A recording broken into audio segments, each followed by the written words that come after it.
Olá, boa noite a todos. Hoje a nossa live é sobre exercício físico em tempos de Covid-19. Vamos falar sobre a importância do nosso kit Covid. Fabrício tá aqui.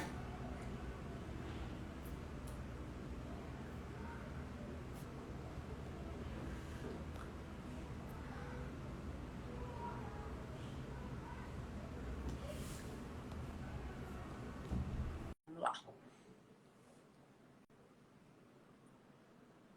Fabrício, autorizei. Vamos ver se você. Oiê! E aí? E Tudo aí, bom, André? Fabrício? Tudo. E Que você? correria, né? Tudo ótimo. Conseguiu chegar em casa? A Jardim Botânico é sempre uma incógnita. A gente às vezes leva 1 hora para atravessá-la, às vezes leva 3 minutos. Hoje foi 5, foram 5. Hoje foi Então possível. é, então foi Ó, bem, enfim. vou apresentar você aqui a todos. Então, nem sei se você lembra, vou fazer uma introdução que eu nem sei se você sabe. Então, eu conheci o Fabrício há 15 anos, sabia? Como acadêmica de medicina do CTI da Casa de Saúde São José, o Fabrício me deu aula de síndrome coronariana aguda, que basicamente é dor no peito e infarto, como manejar isso na emergência.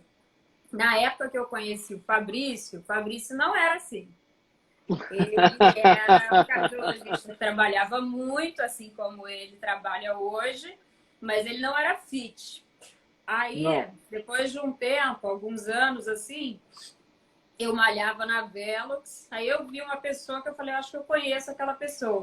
Aí meu personal falou, é o doutor Fabrício, você deve conhecer lá da São José. Eu falei, o Fabrício?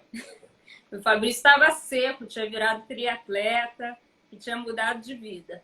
Então, o É Fabrício vai falar verdade. sobre isso com a gente. O Fabrício, então, ele é coordenador da cardiologia da Casa de Saúde São José, casinha querida nossa, onde eu conheci. Ele é mestre em cardiologia pela UFRJ. Me lembra se eu esquecer de alguma coisa, tá? Ele é chefe do comitê de segurança, né? Tá me ouvindo? Não, eu pertenço a. Faço parte do Comitê de Segurança Do do, comitê do, de do, do segurança Ironman Brasil. do Ironman Brasil e ele é o diretor médico do Laboratório de Performance Humana, onde eu mando todos os meus pacientes verem lá como é que está a capacidade funcional deles. Conte tudo pra gente sobre exercício. Como é que foi essa sua mudança de vida? Bom, depois de você ter declarado em rede nacional que eu sou velho, é, embora os cabelos brancos não lhe impediriam de mentir,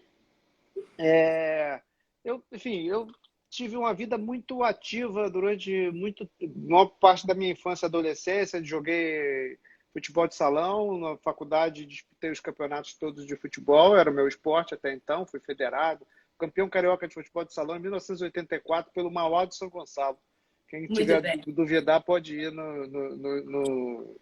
na Federação de Futebol de Salão do Rio de Janeiro, está meu nome lá. Enfim, e a faculdade de medicina, embora seja o lugar onde você aprende a cuidar da saúde dos outros, é onde você aprende a cuidar mal da sua saúde. Exatamente. Né?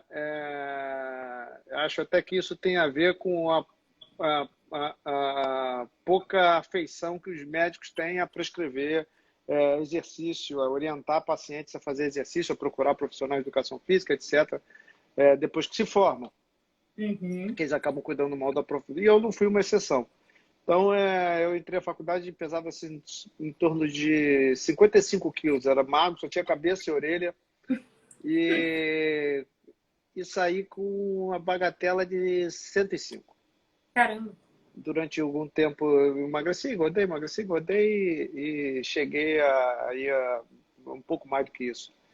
Até que eu resolvi que não dava para continuar daquele jeito e resolvi mudar de vida. Obsessivo compulsivo que sou, sempre fui. Eu comecei a correr, dar a volta na lagoa, etc, etc. E fui apresentado ao triatlo por um meu eterno treinador, amigo. Hoje eu tenho o prazer de ter ele trabalhando comigo dentro do laboratório de performance humana. É treinador da Flávia, treinador da minha filha, que é o Diego Porto. Então, me Aham. apresentou o triatlo e eu me apaixonei pelo esporte. E, enfim, acabei praticando distâncias menores, depois fui para distâncias maiores. Não cheguei a fazer um Ironman full, porque eu tive veto familiar por 2 vezes. Aham. E, mas a distância de 70,3 foi sempre a que eu mais fiz. Fiz uns 9 ou 10, 70,3. E depois entrei para a burocracia do triatlo. Comecei a ajudar como médico na Federação do Rio. E depois, no final do ano passado, no começo de 2019, eu estou perdido um pouco no tempo aí por causa da pandemia, no começo de 2020, recebi o convite do Vigílio de Castilho para assumir a chefia médica da Confederação Brasileira de Triatlo. Tá. Voltando um pouquinho no tempo, em 2013 eu montei um pequeno serviço de medicina do exercício do esporte dentro da São José. Ele foi crescendo, eu já estava bastante envolvido no esporte nessa época. Ele foi crescendo e virou o Laboratório de Performance Humana. A São José encampou a ideia e me apoiou totalmente. Ele depois virou uma parte dentro do hospital e depois virou o laboratório que é hoje, uma clínica de medicina do exercício do esporte, que vai do cara na fila do transplante até quem quer ganhar medalha olímpica. Essa é rapidinho, né? Não foi tão rápido, a minha história aí dentro da medicina do exercício do esporte. Eu acho que é legal as pessoas saberem um pouquinho da história do laboratório de performance humana. Até porque, às vezes, quando eu quero explicar o que é o laboratório de performance humana, demora um pouquinho. Então, explica o que você faz lá, qual é a proposta. O laboratório ele é uma clínica de medicina do exercício do esporte que vai, né, que tem de ser um one-stop shop, ou seja, que tem todos os aspectos que envolvem a medicina do exercício do esporte, fisiologia, biomecânica, fisioterapia, educação física, nutrição, tudo que envolve a ciência do esporte. Mas que, embora tenha a palavra performance no nome, que na língua portuguesa está muito ligada à alta performance, ela vai de pessoas que querem ajudar através do exercício, pessoas que querem carregar o neto no colo, até os que querem, como eu disse, ganhar medalha na Olimpíada. E a gente tem essas duas populações lá. Não? O que a gente usa para ferramenta é exercício e o que o envolve em doses diferentes, de forma individualizada. O exercício tem que ser sempre individualizado. Então, se você está tratando de alguém com insuficiência cardíaca, tem que ser ajustado a ela. Se você está tratando de um cara que quer ganhar medalha de ouro no decathlon, né? Ele tem que ser ajustado a ela. Mas a ferramenta é a mesma. Exercício. Né? A ideia surge, né? Assim, eu fui para... O Ironman tem uma clínica de medicina do exercício do esporte, onde é o seu quartel-general, em Houston. Eu fui para lá para ver performance, para ver testes de performance, em 2015, se não me engano. Cheguei lá, ele fica dentro de um complexo hospitalar chamado Hemo Memorial, cuja oncologia é do MD Anderson, a oncologia mais famosa dos Estados Unidos. E aí cheguei lá, vi atletas de triatlo, alguns da seleção americana, treinando com os pacientes de quimioterapia do MD Anderson. Legal. E aí, esse é o modelo. Me emocionei até naquela ocasião, esse é o modelo. É isso que eu quero. Voltei para o Brasil e tentei transformar a ideia. Demorou um pouco, mas saiu. E hoje a tua população lá no Laboratório de Performance Humana é mais atleta ou mais reabilitação? A gente tem todos os modelos. Assim, hoje eu tenho em torno de 65 pessoas que precisam ganhar saúde através do exercício e 35 ligados, 30 com o objetivo de performance e uns 5% agora que o Covid gerou, que pessoas que querem muito se performar, vou dar um exemplo, querem subir a pista chinesa mais rápido, mas foram pegos de surpresa por algum processo patológico, uma doença.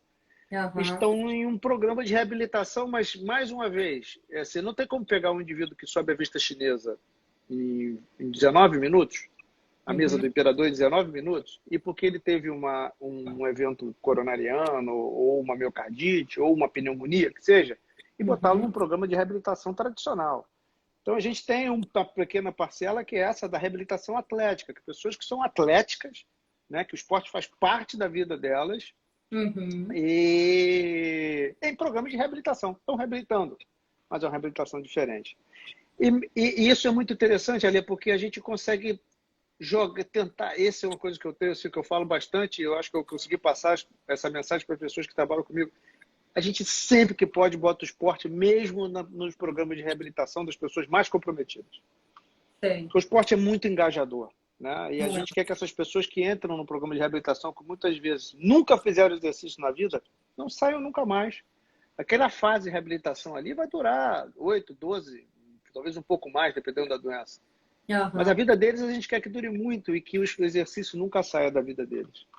Pegando, Então, a gente acha que o esporte é uma porta de entrada para isso.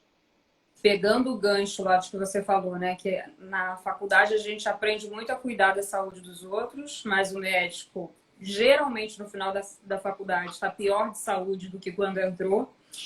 E tudo que a gente acredita, a gente coloca para frente, né? O que a gente não acredita, a gente Uhum, acaba incentivando. Isso a gente vê em todos os exatamente. setores, com os nossos pacientes, em casa, com nossos filhos, enfim. E aí, toda vez que eu falo do laboratório de performance humana no consultório, eu vejo uma certa surpresa, né? E eu vejo que muitos colegas também não sabem que isso existe, porque volta e meia eu atendo médico. Então, qual é a sua percepção? Porque o que eu vejo é que as pessoas entendem até que o paciente cardíaco ele precisa de reabilitação no pós. Mas todos os outros pacientes, como você falou do MD Anderson, eu não vejo pacientes oncológicos, por exemplo, em que o benefício do exercício se mostra importantíssimo até na recidiva da doença, diminuição da recidiva da doença, como câncer de mama, por exemplo, que é muito bem documentado, esse incentivo todo. Qual é a tua percepção aí no LPH? O que, que você É, recebe de indicação médica? eu acho que isso é uma curva de navio, né? No final de 2019, eu fui convidado para dar uma aula que chamava assim Agenda 2020, que é o que eu acho que vai mudar na minha área, no caso medicina do exercício, em 2020. Uhum. E eu achava em 2019 que em 2020 as pessoas iam começar a prescrever mais exercício para pessoas doentes. Os médicos iam falar mais de exercício no consultório. Acho que isso ia acontecer não fosse a pandemia de Covid-19. Então, Uhum. assim, isso está melhorando muito. Assim, a É. gente tem recebido cada vez mais pacientes oncológicos, eu e as pessoas que trabalham comigo têm cada vez mais recebido convites para participar de eventos de oncologia que colocam na sua grade exercício. O INCA, né, aí capitaneado pelo Dr. Marcos Valadão, excepcional cirurgião oncológico, criou um manual de cirurgia oncológica e pela primeira vez, né, isso deve sair até outubro desse ano, esse livro, tem um capítulo de exercício. A gente escreveu um capítulo de pré-habilitação, que é como se chama esse processo, né? Você, na verdade, Uhum. não está reabilitando, você está pré-habilitando alguém para ser operado melhor. Uhum. Então, eu acho que essa curva de navio está acontecendo e eu arrisco a dizer, né, que não há nenhuma pessoa no mundo que se beneficie tanto do exercício quanto alguém com câncer. Mais que É. qualquer outro paciente, mais que qualquer outra pessoa. Né? A gente já tem estudos mostrando que os cardiopatas se beneficiam mais de exercício do que pessoas com coração normal. Eu arrisco a dizer que quem tem câncer se beneficia mais que todo mundo do exercício. Porque é uma doença Né? muito catabólica, né? Não tenho Consome. dúvida disso. E o tratamento também, Aham. o curativo é muito agressivo, as pessoas precisam daquilo, né? Aham. E, e, e precisam estar preparadas para isso. A gente tem que ter muita saúde para ter câncer. Então, Sim. a gente precisa botar saúde de alguma forma nele. O exercício e as intervenções nutricionais, é importante que seja dito, é a melhor maneira de dar saúde para quem precisa passar por uma recepção, uma toracotomia, uma grande laparotomia, seguir depois com quimio e radioterapia. Então, é Uhum. muito importante que essas pessoas se exercitem. Eu vou te falar assim, da minha perspectiva, eu sempre fui uma pessoa que fiz muito exercício físico. Depois que eu tive a Maria Clara, minha filha, Na gravidez eu levei muito a sério o exercício, depois da amamentação também, mas depois aquela história de mãe, né? Trabalho, filho, aí você preconiza o filho e larga um pouco o exercício. E isso piorou minha performance em tudo na vida, assim.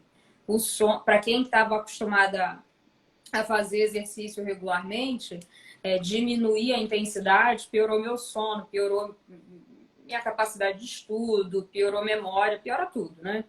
E aí, com a história do Covid, vendo assim tão claramente, né, o quanto o mau preparo físico, o sedentarismo e a obesidade estavam associados a piores prognósticos, eu já tinha voltado com a atividade física de forma regular na minha vida, mas não de forma regular e intensa, sabe? Eu fiz uma promessa pessoal de voltar de forma regular e intensa, e é assim que eu tô. E acho que nunca eu prescrevi tanto exercício. Eu falo o tempo todo, e vi outro dia você falou Legal. isso também, que exercício é o melhor kit anti-Covid grave que tem, né? Então, eu queria que você falasse um pouquinho dos estudos que você está conduzindo e o que, que você está vendo. A literatura já tem aí nos brindado com vários estudos correlacionando a capacidade aeróbica, né, e a prática de exercício com evoluções menos graves de Covid. A gente conduziu alguns estudos, um já bem no comecinho, onde a gente tinha muito pouca coisa para fazer. Nessa época o LPH estava até fechado ainda.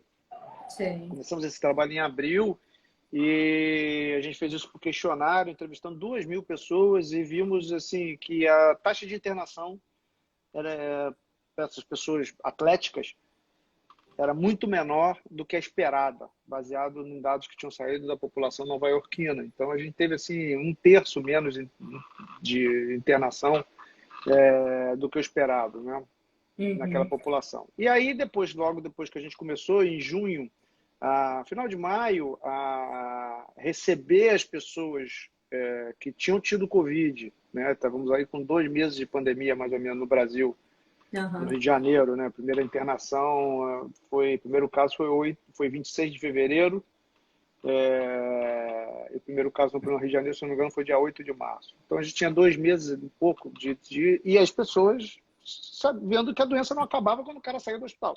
Uhum. Ou que não acabava mesmo quando ele dizia, não, agora você está curado de Covid. Uhum. Né? Aí começamos a avaliar do ponto de vista cardiopulmonar. Na Itália eles já estavam avaliando, o Agostoni lá de Milão já estava avaliando pessoas pós-Covid com teste cardiopulmonar, a gente começou a fazer. E a gente hoje tem mais de 500 exames, mais de 500 pessoas avaliadas, de todos os tipos de perfil que você pode imaginar. E esses dados estão sendo compilados no seu tese de mestrado da Fernanda Domecq, que é uma das médicas do serviço. E a gente já tem coisas assim bastante interessantes. Óbvio que vai sair muita coisa disso daí, uma população gigantesca. A gente tem muitos dados de avaliação, não só de teste cardiopulmonar, como avaliação de força, composição corporal, etc, etc. E o que eu posso dizer, assim, analisando uma análise univariada, a gente não tem a probabilidade ajustada, né? A gente tem assim a relação entre a quantidade de exercício e a redução da capacidade aeróbica após é absurda. Só para você ter uma ideia, a gente tem, quem não faz sedentário, 66% dessas pessoas têm a capacidade aeróbica reduzida. Pode. O que significa isso? Tem menos de 85% do VO2 previsto. Acho que as pessoas Isso é conseguem muito entender muito baixo. bem o que é VO2. O Explica para eles VO2, um o pouquinho. VO2 é o quanto eu consumo de oxigênio para fazer qualquer coisa. Por exemplo, falar agora. Estou consumindo Uhum. oxigênio. Isso aqui é uma atividade aeróbica, né?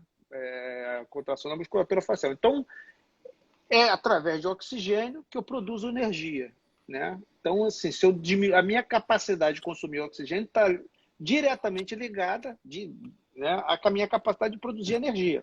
Então, se eu Uhum. tenho um VO2 baixo, a minha produção energética é baixa. Né? Então, e aí o cansaço e a indisposição e uma série de outras doenças estão associadas a esta condição. Então, ter uma capacidade aeróbica baixa significa ficar cansado com coisas que antes eu não ficava. Ter Uhum. uma capacidade aeróbica abaixo de 85% do previsto é muito ruim.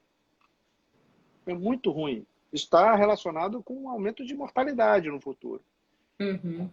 E das pessoas que não faziam exercício nenhum, 2/3, 66% dessas pessoas pós-Covid têm a capacidade aeróbica reduzida. No outro extremo, quem fazia exercício com objetivo competitivo, eu treino para a competição, ou seja, Tá. seja ciclismo, corrida, ou triatlo, ou natação, o que quer que seja, ele tem 3%. 3%. É muito. A taxa de internação em quem era sedentário foi em torno de 20%. A taxa de internação em quem estava nesse outro extremo foi 1,9%, 2%, 1,96%. Então, assim, certamente existe um efeito de idade, certamente existe um efeito de sexo, mas eu não tenho dúvida que quando a gente analisar isso de forma multivariada, a quantidade de exercícios que eu fiz ao longo da minha vida foi determinante para que eu tivesse uma forma menos grave de Covid e para que eu tivesse menos sequelas. Eu não tenho dúvida de dizer isso. A gente vê muito no consultório. Eu sou clínica geral, então é recorrente o paciente entrar no consultório dizendo que está muito cansado e ele quer encontrar hipotiroidismo, ele quer encontrar anemia, ele quer tratar distúrbio do sono, quer tomar mais remédio para dormir e tudo mais. E, na verdade, quando eu pergunto qual atividade física que você faz, é zero. Eu não tenho energia para fazer atividade física. E eu sempre falo sobre o fato que se você não fizer, aí que você não vai ter energia mesmo, né? Então, é muito sobre isso que você falou da VO2. Quanto menos você consome, menos energia você vai ter. Então, se você não sair de perto, mais cansado você vai ficar, e isso está diretamente relacionado à mortalidade. É importante frisar isso, né?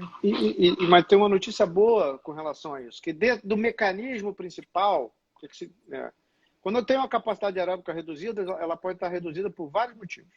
Pode estar reduzida porque o meu coração está doente o suficiente e não consegue ejetar a quantidade de sangue que eu preciso para desempenhar aquela atividade, como, por exemplo, alguém que teve um infarto, uma pessoa que tem insuficiência cardíaca. Pode estar reduzido porque o meu pulmão não consegue ventilar o suficiente para oxigenar o meu sangue a ponto de eu desempenhar aquela quantidade de exercícios que eu antes desempenhava. Ou pode estar reduzida porque eu estou descondicionado, meus músculos não conseguem extrair a quantidade de oxigênio. De tudo isso, o Covid pode alterar tudo isso. O Covid pode dar miocardite e alterar a função ventricular. O Covid é uma pneumonia, né, em primeira análise. Ou seja, ele pode levar a alterações funcionais no pulmão. E o Covid, não só o Covid, mas os remédios que a gente se usam para tratar Covid, como, por exemplo, o corticoide. E o sedentarismo forçado, muitas vezes com repouso no leito, que o Covid impõe, diminui muito a capacidade de extração da musculatura, que depende de uma estrutura, uma organela que a gente chama de mitocôndria, embora muita gente aqui não seja da área de saúde, essa é uma palavra que todo mundo já escutou. Então, poderíamos ter todos esses mecanismos envolvidos, mas de todos esses que com a capacidade aeróbica reduzida, 2/3 são basicamente por descondicionamento extremo de um sedentarismo anterior e de aceleração desse processo de sedentarismo que o Covid gera. E isso é muito fácil de resolver. Se tivéssemos diante de graves sequelas pulmonares, de graves alterações cardíacas, teríamos pessoas aí reabilitando por meses. O descondicionamento periférico, que é a falta de capacidade de extração do músculo, isso resolve muito rápido, mas não vai resolver na farmácia. Não vai resolver com exercício. Não tem outra maneira de resolver isso. No pain, no gain, né? Exatamente. E talvez não precisa nem de tanto pain, não, porque assim, construir mitocôndrias e o músculo é algo que a educação física, a ciência do esporte já sabe fazer com propriedade há muito tempo. Eu vi passar alguns nomes aqui de pessoas que são craques nisso. Alguns que trabalham comigo, outros que ainda não trabalham, mas que eu já tive a oportunidade e a honra de ver trabalhando. Então, isso é muito, muito mais fácil de resolver. Ou seja, o paciente que está cansado pós-Covid, ele melhora muito mais rápido do que outras doenças cardíacas e pulmonares. Muito mais. 4 semanas depois, para você ter uma ideia, a gente faz uns testes de tolerância nos pacientes que estão em reabilitação. As pessoas dobram o tempo de tolerância. Eu nunca vi isso antes. Assim, o Leandro Toledo, coordenador da reabilitação, eu já vi o nome dele passar aqui, é ele que é um dos responsáveis por esses testes, ele e a equipe dele. A gente não vê isso no paciente pneumopata no doente com insuficiência cardíaca 4 semanas depois dobrar a tolerância de exercício. Não vê. Eles melhoram, é fato, mas não com essa quantidade. Sabe por quê? Porque essas pessoas precisam só de mitocôndria. Uhum. E é doença aguda, né, Fabrício? É doença aguda grave, né? Mas é doença aguda, né? Exato. É É um atropelamento, exatamente. Agora, uma coisa importante para a gente frisar aqui, assim, é você comece, né, para você ter um desempenho melhor se você tiver Covid, a fazer exercício antes de ter Covid. Mas durante a doença, você não deve fazer exercício. Explica por quê, Fabrício? Existe uma frase uma máxima, uma frase cunhada. Gostaria muito de ter dito inventado essa frase, mas foi o professor Jonathan Myers, um dos maiores cardiologistas do esporte vivo, né? Que fala assim, respeite o vírus. Então, é fundamental. Durante doenças virais, seja Covid, seja gripe, a prática de exercício pode ser prejudicial à saúde. Uhum. A gente sempre, na medicina do exercício, tem um teste chamado neck test, né, que é para liberar um atleta para voltar. Assim, se o sintoma está do pescoço para cima, pode ir. Se o cara só tem coriza e tudo mais, o jogador de futebol faz muito isso. Não sabia, não. No Covid não dá para fazer. Isso não, em hipótese alguma. Não dá para usar o neck test e tem que respeitar o tempo de doença. Ou seja, o ideal é que a prática de exercício retorne 14 dias após estar assintomático. Se o teu Covid foi leve. Essa é a recomendação da diretriz da Sociedade Brasileira de Cardiologia, inclusive, obviamente depois de algum tipo de avaliação. Nisso, vamos até falar assim, a gente tem paciente no consultório que é atleta regular, que eu gosto de chamar de atleta amador, né? É aquela pessoa que sempre malha, não compete, não é competidor, mas malha. E aí ele teve um Covid moderado, vamos dizer, ele internou, né? Um moderado a grave. Ou usou oxigênio, ou foi entubado. A gente não vê geralmente essas pessoas serem entubadas, mas eventualmente precisam de oxigênio. O que ele precisa fazer de exame para voltar à atividade dele plena? Uma vez internado, eu imagino que ele vai ter, pelo menos aí, um ecocardiograma, uma enzima cardíaca, troponina, e dentro da internação isso. Então, se algum desses dois for positivo, ele tem que afastar a miocardite. Lembrando, elevação de troponina, elevação de enzimas do coração durante a Covid não é sinônimo de miocardite. Pelo contrário, uma minoria é miocardite, mas a gente precisa afastar. A maior causa não é a miocardite. Se ele estiver normal, o recomendável, o Covid moderado, que levou à internação, é que, na minha opinião e na diretriz, que se faça um teste de exercício pós-alta. A gente recomenda que esse teste seja feito pelo menos 28 dias após o início do sintoma. Um teste sintoma limitado, se possível um teste cardiopulmonar, porque estamos diante de uma doença que altera pulmão, que altera os vasos do pulmão, e que num teste ergométrico simples não vai ser avaliado, não vai poder ser avaliado. Mas, se isso não for possível, que seja só um teste de esforço.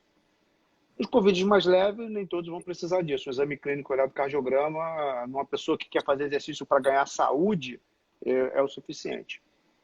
E aí ele fez o teste, está tudo bem. Como é que você prescreve esse retorno ao exercício? Ele volta com quantos % do que ele fazia antes? O retorno ao exercício, a nossa recomendação é que seja feito de forma moderada, sem vigilância, seja feita de forma moderada, né? E aí, se for um teste cardiopulmonar, é fácil, porque vai ser exercício entre o primeiro e o segundo limiar ventilatório. Ou seja, existe a faixa de moderada ali, que é clara num teste cardiopulmonar. Né? Se não tiver um teste cardiopulmonar, que seja um exercício que eu consiga falar pelo menos algumas palavras enquanto faço. É o talk test, né? O teste da fala, que é um teste para definição de intensidade. Então, se eu estou conseguindo falar alguma coisa até 30, 35 palavras, eu estou na zona moderada. Que não seja mais do que isso. E que qualquer sintoma leve a interrupção e comunicação à equipe, ao profissional de saúde que está cuidando de você. Isso é muito importante. Né? Porque, assim, por mais que a gente tente simular todas as condições em laboratório para que as pessoas retornem à rua de forma segura, tem coisas que são impossíveis de serem simuladas em laboratório. né? Endurance. Como é que eu vou simular o calor? Como é que eu vou simular o vento do ciclista? Como é que eu vou simular 4 horas de exercício? Coisas desse tipo. É impossível. Então, essas coisas têm que ser feitas. Então, volume, tempo de exercício, intensidade devem ser aumentados de forma progressiva após-Covid, mesmo que seus exames sejam normais. Voltando um pouquinho no assunto anterior, que você estava falando do estudo com 500 pessoas que praticam esporte, né, e prognóstico em relação ao Covid. Você notou diferença de alguma modalidade? Alguma modalidade se mostrou superior no condicionamento ou no desfecho geral do que outra? Nós não temos isso, até porque assim, a gente optou nessas avaliações para, mesmo em corredores, testá-los em bicicleta. Entendi. Então, por quê?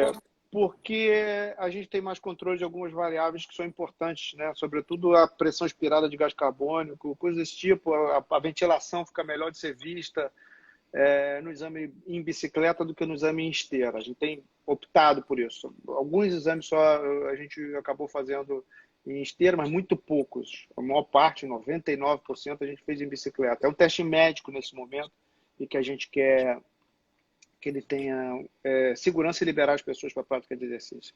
Ele vai servir, né? A gente tenta sempre utilizá-lo para prescrição de exercício para performance, depois sendo tudo legal, mas não é o objetivo principal. Uhum. Teve estudo fora que falou da performance melhor de corredores, não teve? A gente teve o teste, o exame, o que a gente fez, o primeiro estudo que a gente fez, a gente viu que a taxa de contaminação em ciclistas era maior do que quase o dobro da de corredores, né? E aí tinha algumas explicações possíveis para isso. O ciclista inala uma quantidade de ar muito maior. Em cidade poluída, por exemplo, ciclistas têm mais doença respiratória, coisas desse tipo. Mas para proteção, tem um estudo mostrando que corredores têm menos doenças respiratórias do que não corredores. Mas não temos um estudo negativo para ciclistas também. Basicamente, que foram corredores que foram estudados. Esse estudo é bem interessante. Entendi. Agora, voltando ao básico, assim, né? Quando você está no consultório, o paciente nunca praticou exercício, tá, Fabrício? Aí você fala para ele a prescrição de exercício. Quanto que eu, Fabrício, devo fazer de exercício minimamente? Eu quero me exercitar o mínimo. Quanto que eu devo fazer? O quanto eu fazendo por semana vai impactar na minha mortalidade? Assim, a gente às vezes botando a meta clássica, né, 150 minutos de atividade moderada, talvez um pouco mais do que isso, a gente assusta muitas pessoas. Então, assim, dependendo do grau de intimidade que a pessoa tem com o exercício, né, e eu sei nenhum, vamos pensar, o cara nenhum fez nada, não gosta, detesta, que é muito comum, né? O ideal, a fase inicial é tornar o exercício parte da vida daquela pessoa. Prazeroso, né?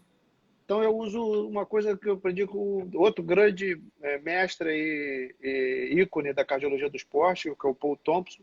O protocolo ganhou o nome dele contra a vontade dele, ele não gosta de aparecer desse jeito. Mas é o protocolo do Paul Thompson, que é o seguinte: você consegue andar 5 minutos? 5 minutos, marca no relógio, 5 minutos. O cara vai dizer, consigo. Então, você vai sair do portão da sua casa e vai andar 5 minutos para frente, 5 minutos para trás. Então, você botou o cara andou 10 minutos. Ninguém vai se negar a fazer isso, né?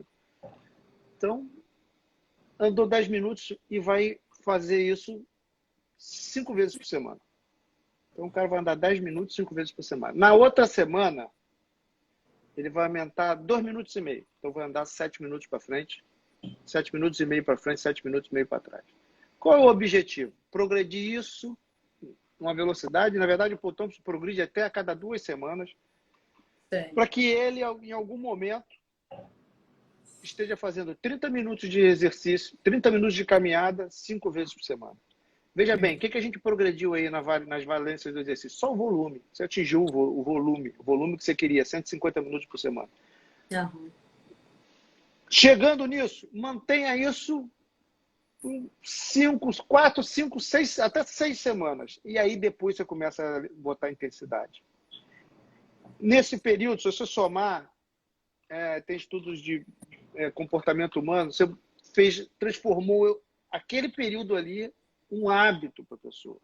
E aí você pode brincar do jeito que você quiser com a variável intensidade, porque a pessoa já tem o hábito de cumprir o volume semanal de atividade física. E a ideia é que aí você leve a intensidade para moderada. Aí, nesse momento, você já pode pedir um teste de exercício e prescrever atividade física baseada em frequência cardíaca, vai ser mais fácil. Mas o objetivo inicial é tornar aquela pessoa um, digamos assim, fazedor de exercício. Uhum. E em quanto tempo você percebe... se eu paro de fumar em tanto tempo, depois de 5 anos eu já vejo benefício. Em quanto tempo o indivíduo fazendo 150 minutos de atividade semanal moderada, você percebe diferença na saúde dele? Tem esses números? Eu vou te dizer uma coisa que você não vai acreditar. Em pacientes oncológicos,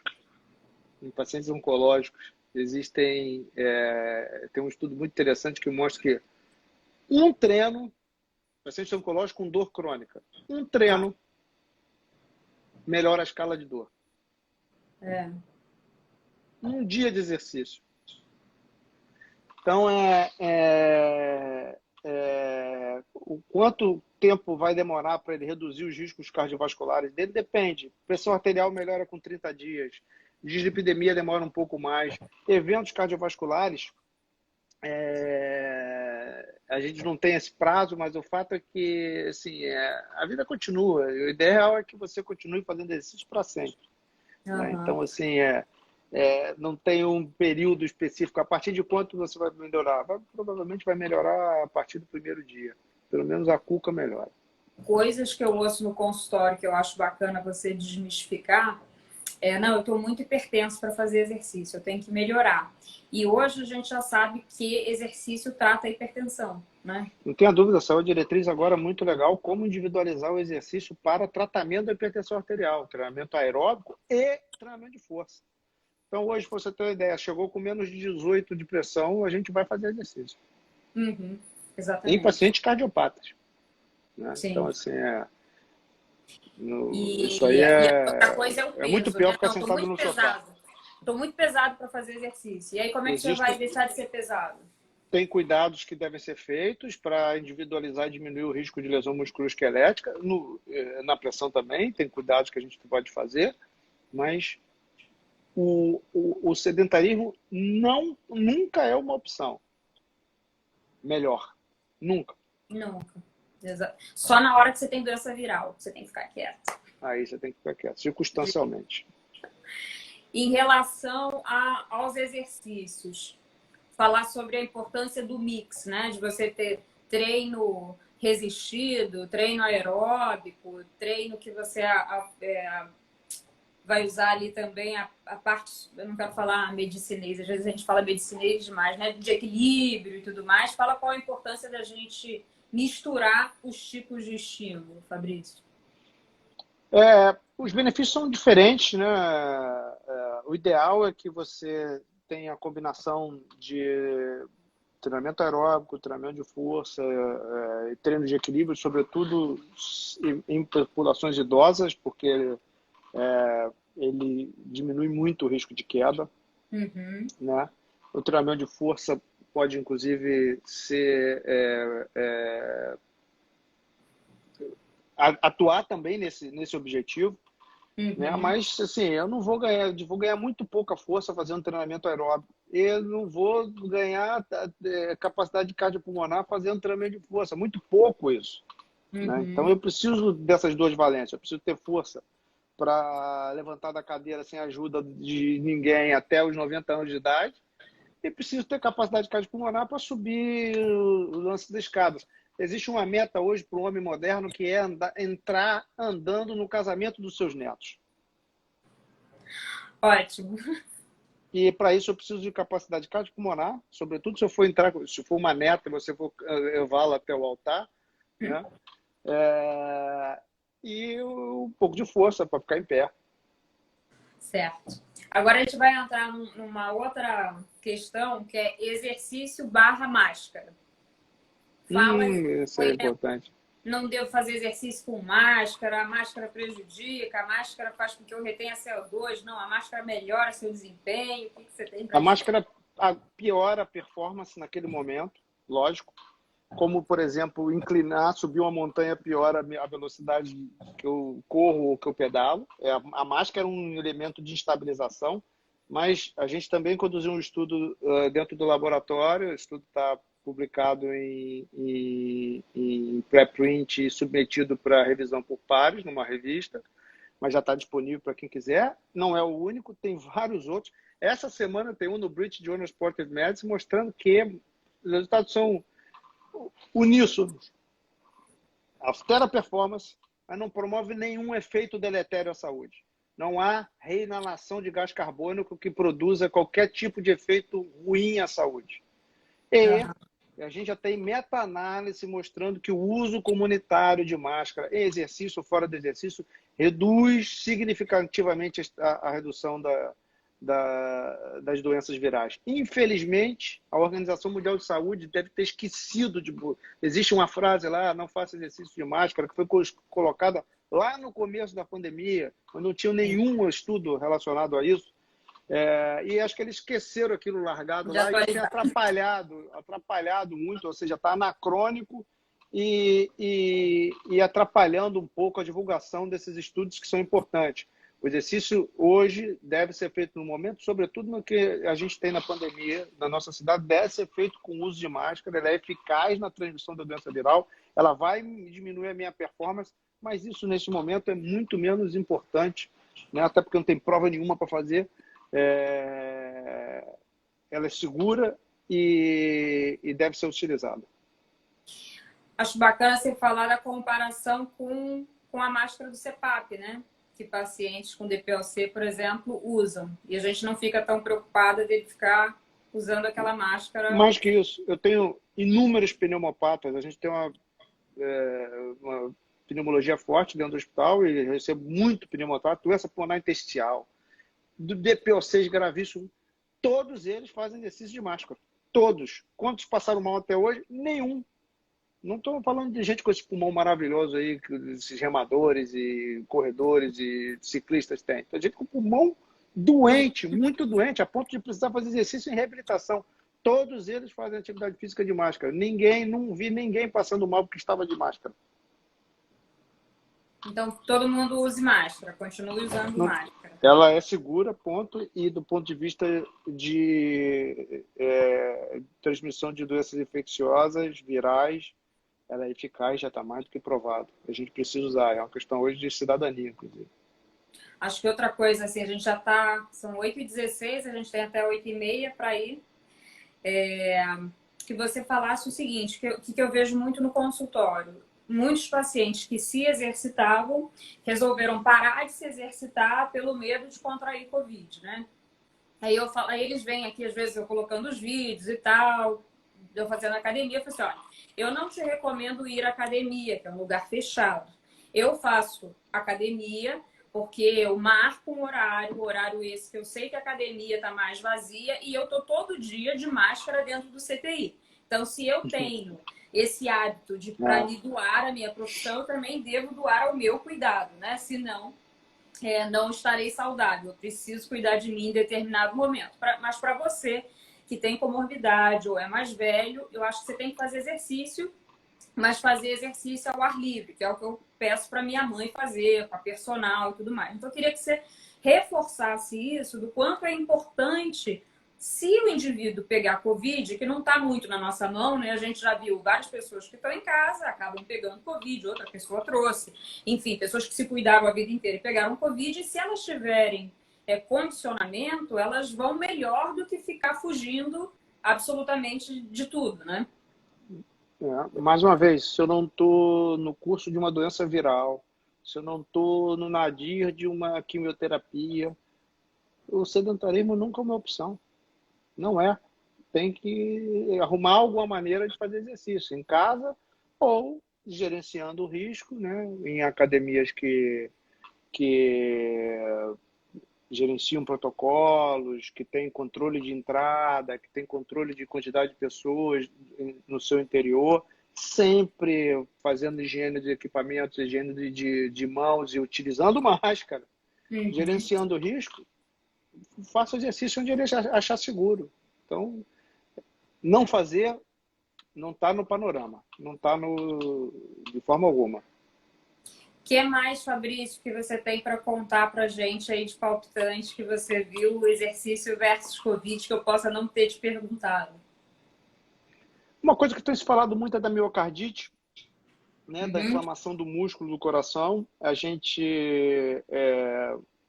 em geral, no teste de esforço, busca isso através da ocorrência de arritmias, né? A Uhum. gente tem, nesses 500 e poucos pacientes, um terço exato, 33% deles tiveram alguma forma de arritmia durante o exercício. Só que apenas 5%, um pouquinho mais, foram arritmias que a gente considerou complexas o suficiente para prosseguir a investigação. E desses 5, só 0,9% tinham miocardite. Então, 0,9%, um pouquinho menos da miocardite dos pacientes que a gente avaliou tiveram diagnóstico de miocardite. A miocardite carece de um cuidado especial, né? Mas Uhum. passa longe de ser fim de carreira para as pessoas. Uhum. Atletas profissionais com miocardite, depois segurando, revendo protocolos, segurando atividade de intensidade durante algum tempo, eles retornaram às suas vidas profissionais. Tem vários exemplos aí no mundo desportivo. Uhum. Então, é fato, mas é importante que você tenha algum cuidado com essa população. Lembrando, como eu disse, ela é uma coisa rara, mesmo no mundo de Covid. Mas eu imagino que se eu estivesse avaliando gripe, eu não teria 0,9%, eu teria muito menos, 0,00000. Então, eu imagino que a prevalência de miocardite no Covid seja um pouco maior do que das outras doenças virais. Mas, volto a dizer, não é o fim do mundo, tem como recuperar disso. Uma outra pergunta prática que foge um pouco do âmbito Covid. Paciente, assim, em torno dos 40 anos para frente, às vezes quer fazer exercício só depois de ter realizado um teste ergométrico. Qual é o posicionamento da Sociedade de Medicina do Esporte em relação a isso? Depende do teu risco, né? Assim, se você tem 40 anos, não tem história familiar de morte súbita, não tem diabetes, não tem hipertensão, tem um colesterol controlado, não fuma, não tem doença renal, e você quer fazer atividade física para a saúde em intensidade moderada, o risco de evento é muito baixo, muito baixo, Uhum. muito baixo. Então, burocratizar a entrada, a tomada de decisão talvez mais importante da vida do indivíduo, que é fazer atividade física, é um contrassenso isso. Então, essa pessoa deve começar a fazer atividade física. Se ele, porventura, tem um risco maior, por características dele ou da sua família, história familiar importante de doença cardiovascular, ou ele quer aumentar a intensidade do exercício, aí o teste de esforço é muito importante. E o Muito importante. ecocardiograma, você indica para quem? Quero fazer exercício. Quem precisa de ecocardiograma para fazer exercício? Aí, assim, de repouso, o eco de repouso, se porventura eu tenho alguma doença, suspeita de alguma doença estrutural cardíaca, alguma alteração no eletro, alguma alteração no exame clínico, aí é importante que se faça um eco. Assim, de rotina, não acho que seja totalmente necessário. Eu acho que o eco, em algum momento da vida, tem que ser feito, né? Aham. Você pode eventualmente detectar um prolapso valvo mitral que não tem ausculta, enfim. Mas, assim, tem que fazer o eco para começar a fazer exercício? Não acho que seja importante, exceto nas pessoas que têm doença cardíaca, nos hipertensos é muito importante para medir o tamanho da aorta. Então, nessas condições. Fora isso, acho que deixa fazer exercício, ser sedentário. A medicina tem assim, a gente tem que zelar pelo mais fraco sempre, né? Quando eu chego no plantão, eu tenho tempo no plantão, mas quando eu dava plantão, eu chegava e o primeiro pessoa que eu via é o cara mais grave. Né? Então Aham. a gente sempre vai zelar pelo mais fraco. O mais fraco é o cara que ficou no sofá. O cara que foi para academia, você é o mais forte. Você já está se salvando. Tem que cuidar de quem está sentado no sofá. Né? É Tem isso. uma pessoa também que eu respeito bastante que diz que o cara tem que pedir atestado para ficar sentado no sofá, né? Não para ir para academia. Essa é sensacional. É verdade. É. É verdade. Olha, 8h22. Fabrício, super obrigada. Foi Poxa, uma ótimo. honra. Quantas vezes me chamar, tantas vezes eu virei. Fala aí pra gente. Todo mundo fazendo exercício todo dia. Começa aí com 5 minutos andando para frente, para trás, vai aumentando todos os dias. Assim, mais uma vez, não ficar parado não é uma opção. Eu acho que, assim, sobretudo depois de tudo que a gente passou, né? Todo mundo, assim, ficar dentro de casa, ficar imobilizado, digamos assim, né? Privado do direito de ir e vir, com razão, né? Não é à toa. Foi tão ruim, né? E que eu acho que isso pode servir de lição para que a gente, assim, eu quero ter a minha vida de volta e quero que ela dure muito. Sim. Isso que a gente só falou de Poucas coisas que doença. podem fazer com que eu viva mais do que fazer exercício. Isso que a gente só falou de doença física, né? No sentido doença cardiovascular, Doença, neoplasia, parará. tem as doenças mentais também, Mas doença mental, então, nossa senhora, né? Uma epidemia, né? O Uma quanto epidemia, uma epidemia aumentou o número de suicídios, todas essas coisas. E principalmente, talvez a gente. Eu vejo adulto, você também vê adulto, né? Mas as crianças e os adolescentes, né? A minha filha tem 4 anos, ela tá fazendo natação, ela faz o balé dela, tem o risco, mas eu acho que para a sanidade mental dela, eu prefiro que ela vá de máscara, faça afastadinha dos colegas, e acho que a gente precisa preconizar Sobretudo para as isso crianças, né? para as crianças, né?